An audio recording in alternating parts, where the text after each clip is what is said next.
أعوذ بالله من الشيطان الرجيم. بسم الله الرحمن الرحيم.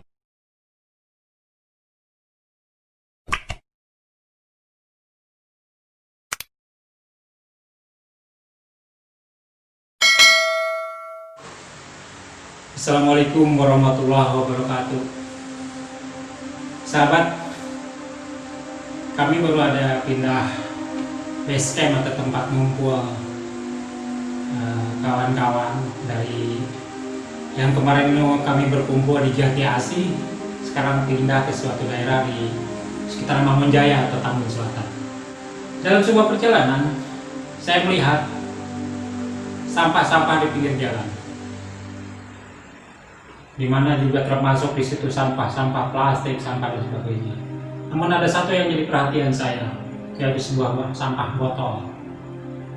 Sampah botol di jalan maupun di tempat sampah yang sudah terisi dengan air comberan.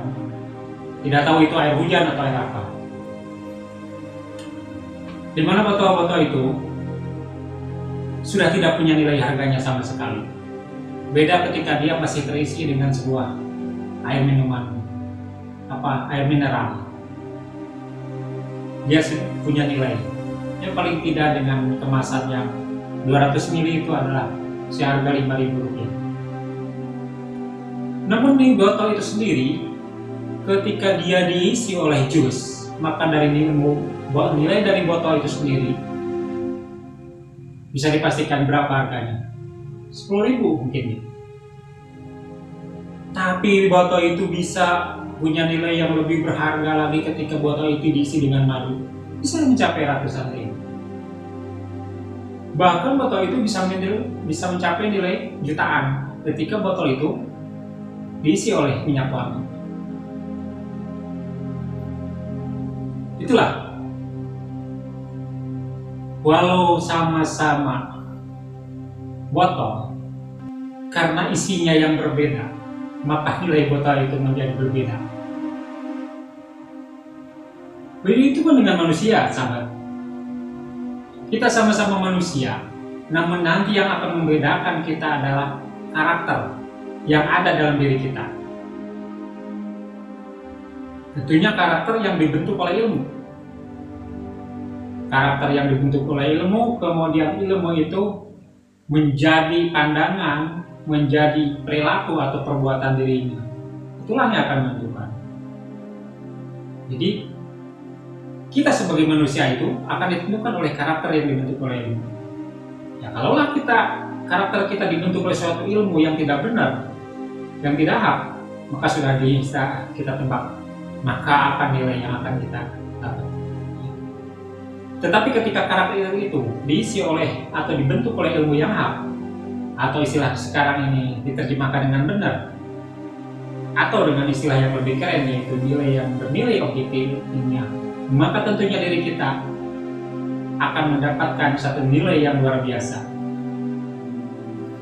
Sehingga ketika manusia bisa mencapai karakter benar atau hak atau objektif ilmiah tadi, maka manusia tersebut masuk kategori sukses. Ingat kembali istilah sukses yang pernah saya sampaikan. Sukses bukan hanya sekedar mampu mengumpulkan pundi-pundi rupiah atau bergelimang harta benda, atau bisa menduduki suatu posisi yang kita capai. Tetapi kata sukses, ketika manusia itu mampu melewati berbagai rintangan dan lolos dari kesulitan-kesulitan hidup yang dihadapinya, itulah sukses. Saya ingatkan kembali, sukses menurut Sang Pencipta adalah ketika manusia itu mampu hatinya, ucapannya, dan perbuatannya pas sesuai apa yang dikonsepkan oleh Tuhan. Itulah sukses. Namun bila manusia itu dalam kesehariannya dihiasi oleh penyesalan di masa lalu, dan kekhawatiran di masa yang akan datang, maka sudah dipastikan manusia itu tidak akan bisa melaksanakan hidup syukur di dalam setiap hari. Jadi saya katakan lagi, ketika manusia itu menghiasi hidupnya dengan penyesalan di masa lalu dan kekhawatiran yang di masa akan datang, maka sudah dipastikan manusia itu tidak akan mampu bersyukur dalam kesehariannya. Kenapa saya katakan begitu? Karena kata syukur itu bukan hanya sekedar hiasan bibir, atau istilah sekarang apa itu saya nggak tahu, live service katanya, apa ya? Ya mungkin kalau bahasa itu bukan sekedar itu.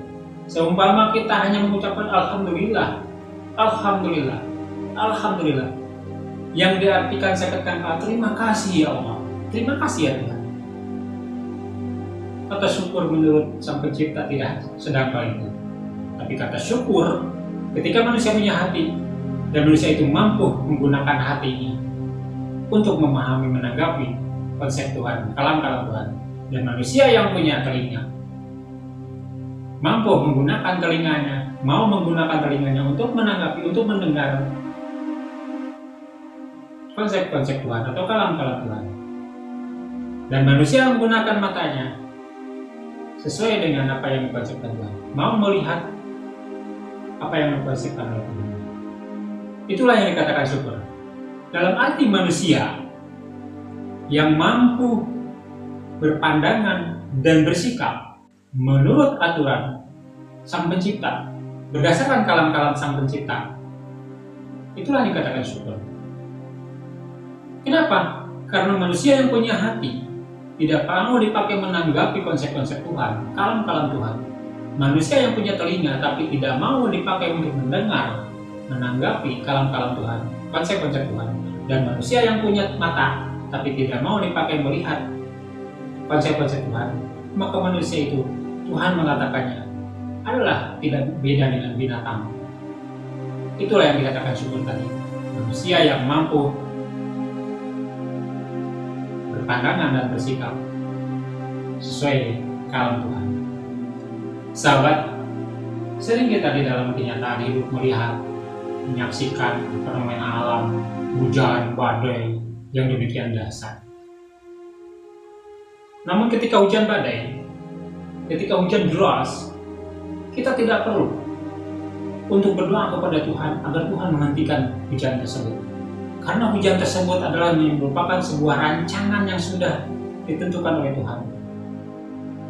Maka apa yang perlu kita lakukan adalah berdoa kepada Tuhan agar kita diberikan sebuah payung atau pelindung diri yang lebih kuat dari terpaan hujan tersebut.